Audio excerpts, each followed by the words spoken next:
আপোনালোকে বাৰু তৰমুজ খাই বাকলিখিনি পেলাই দিয়ে নেকি? পেলাই নিদিব। তৰমুজৰ বাকলিৰ পৰা বহুত ধুনীয়া এটা চব্জি বনাব পাৰি। ৰুটিৰ লগত খাই বহুত ভাল লাগে ভাজিকণ। এই ৰঙা ওপৰৰ এই খোৱা বস্তুখিনি গুচাই বাহিৰৰ ডাঠ বাকলিটোৰে দি ধুনীয়া ভাজি বনাব পাৰি। সৰু সৰুকৈ এনেকৈ কাটি ল'লোঁ।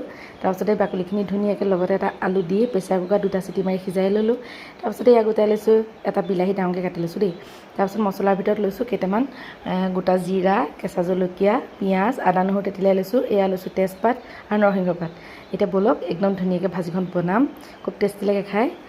এতিয়া ইয়াত ধুনীয়াকৈ তেলটো গৰম হ'বলৈ দিলোঁ। জিৰাকেইটা ইয়াতে দি লৈছোঁ। দি পেলাই ধুনীয়াকৈ ফুটাই ল'ম। লগতে এটা শুকান জলকীয়া দিছোঁ।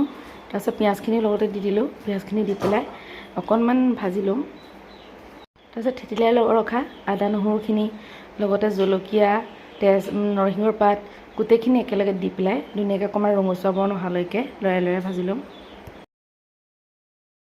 এইখিনি ধুনীয়াকৈ ভজা হৈ গৈছে। এতিয়া ইয়াত কাটি থোৱা বিলাহীখিনি দিলোঁ। বিলাহীখিনি ধুনীয়াকৈ সিজি যোৱালৈকে লৰাই ভাজিম। এতিয়া ইয়াতে আন্দাজমতে হালধি আৰু নিমখ দি ল'ম আৰু মছলাও দিম দিয়ে লগত। এতিয়া ইয়াতে অকণমান কাশ্মীৰী ৰেড চিলি দিছোঁ। অকণমান দিছোঁ মিট মছলা, অকণমান জিৰা গুড়ি দিছোঁ আৰু অকণমান গৰম মছলা এড কৰিছোঁ। এতিয়া গোটেই মছলাখিনি একেলগে লৰাই ভাজি পেলাম। গোটেইখিনি বস্তু ধুনীয়াকৈ সিজি যোৱাৰ লগে লগে ইয়াতে বইল কৰি ৰখা আলু আৰু তৰমুজৰ বাকলিখিনি দি লৈছোঁ। দি পেলাই এতিয়া এইখিনি ধুনীয়াকৈ আকৌ লৰাই পেলাম। গোটেইখিনি একেলগে ধুনীয়াকৈ লৰাই লোৱাৰ পাছতে ইয়াতে এতিয়া অকণমান আন্দাজমতে পানী দিম। বহুত বেছি নহয়, অকণমান দিম। পানীখিনি দি ধুনীয়াকৈ লৰাই পেলাম। তাৰপাছত ঢাক পাৰি পেলাই কম জুই দি 5 মিনিটমান এনেকৈ থৈ দিম। এতিয়া 5 মিনিটমানৰ পাছত মোৰ ভাজিখন ধুনীয়াকৈ হৈ গৈছে।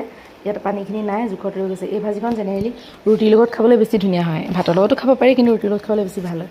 এতিয়া মোৰ ভাজিখন ধুনীয়াকৈ তৈয়াৰ হৈ গৈছে। আপোনালোকে যদি ভাজিখন বনাই খোৱা নাই নহয়, তেনেহ'লে খাই চাব দেই। তৰমুজৰ বাকলি পেলাই নিদিব। এতিয়া ব'লক মই ছাৰ্ভ কৰিম। এয়া চাওক কি ধুনীয়াকৈ সজাই লৈছোঁ আৰু দেখিবলৈ দেখিছেনে কিমান ধুনীয়া হৈছে। সঁচাকৈ ভাজিখন খাই বহুত বেছি ভাল লাগে। আজি ৰেচিপিটো ইমানেই আছিলে। যদি ভাল লাগিছে তেনেহ'লে বনাই খাই চাবলৈ নাপাহৰিব। লগতে লাইক, কমেণ্ট আৰু শ্বেয়াৰ কৰিবলৈ নাপাহৰিব। আজিলৈ বাই বাই।